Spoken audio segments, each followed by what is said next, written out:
halftime update. Oregon is up 28-17, and what an exciting first half. USC came out strong, and they were up 10-0. Keaton Slovis had a pass to Drake London to make it 7-0, and then Isaiah Palomao, he got an interception against Oregon, but they only commanded a field goal out of that, so it made it 10-0. And then Oregon, they started to storm back. They had a 10-yard run from Justin Herbert for a touchdown that was set up by an interception by Oregon by Vernon McKinney III. Keaton Slovis and USC drove it all the way down to about the 10-yard line. Keaton Slovis fumbled the ball, and number 25, Brady Breeze, recovered the fumble. Then it was a pick six by Brady Breeze, number 25, to make it 21-10. And then Slovis connected with Pittman Jr. for a touchdown to make it 17-21. Things were looking good for USC, looking like they were going to storm back. However, then they kicked it off to Oregon with like 8 seconds left, and Oregon returned the kickoff for a touchdown to make it 28-17 before the half. It's been a phenomenal game, very, very exciting. Kind of sucks for USC because, every time they crawl back in it, Oregon makes another big play to, keep them down another notch. But it should be a good second half. I'm excited for it, and I'll give you some updates throughout the game.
Touchdown.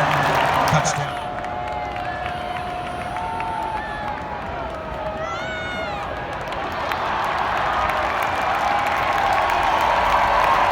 complete.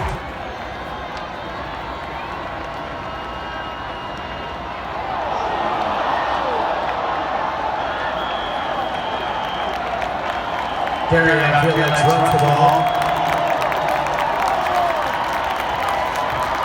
And that's tonight's game. The final score, Oregon Ducks 56, USC Trojans 24.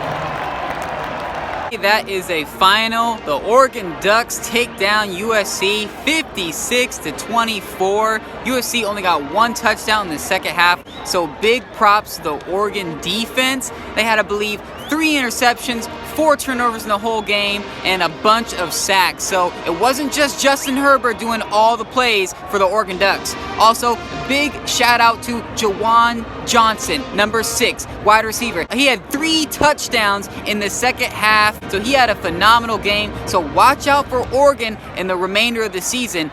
they are on a collision course for Utah in the Pac-12 championship game, but we'll see how that turns out. Now USC, they yet again have to go back to the drawing board and see what they can cook up for the remainder of the season and try to save Clay Helton's job. Now they don't have that much difficulty in the tail end of the season. I believe they play Arizona State, which is a tricky game, especially at Tempe, and then they play UCLA, who has been improving, and it's a rivalry game, but they haven't been that strong this year. So let's see how they can, if they could turn things around and maybe show some strength towards the end of the year. But Oregon, they are looking for real. If they could step it up and keep playing this strong defense as well as their strong offense, then they might be in some very serious considerations with some playoff talk. I will see you guys next time in about 2 weeks for some Friday Night Lights. That's right, SDSU takes on Fresno State, the battle for the oil can trophy. That is always a highly contested rivalry game, even though Fresno State hasn't been playing that well in the mid-season, but it's always a hard game, and Fresno State is always a very formidable opponent. SDSU, they're kind of riding a high.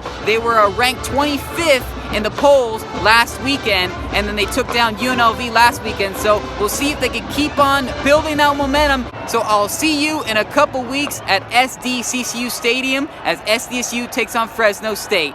What a fantastic night. It's glad to be back after this month-long hiatus, so I'll see you next time.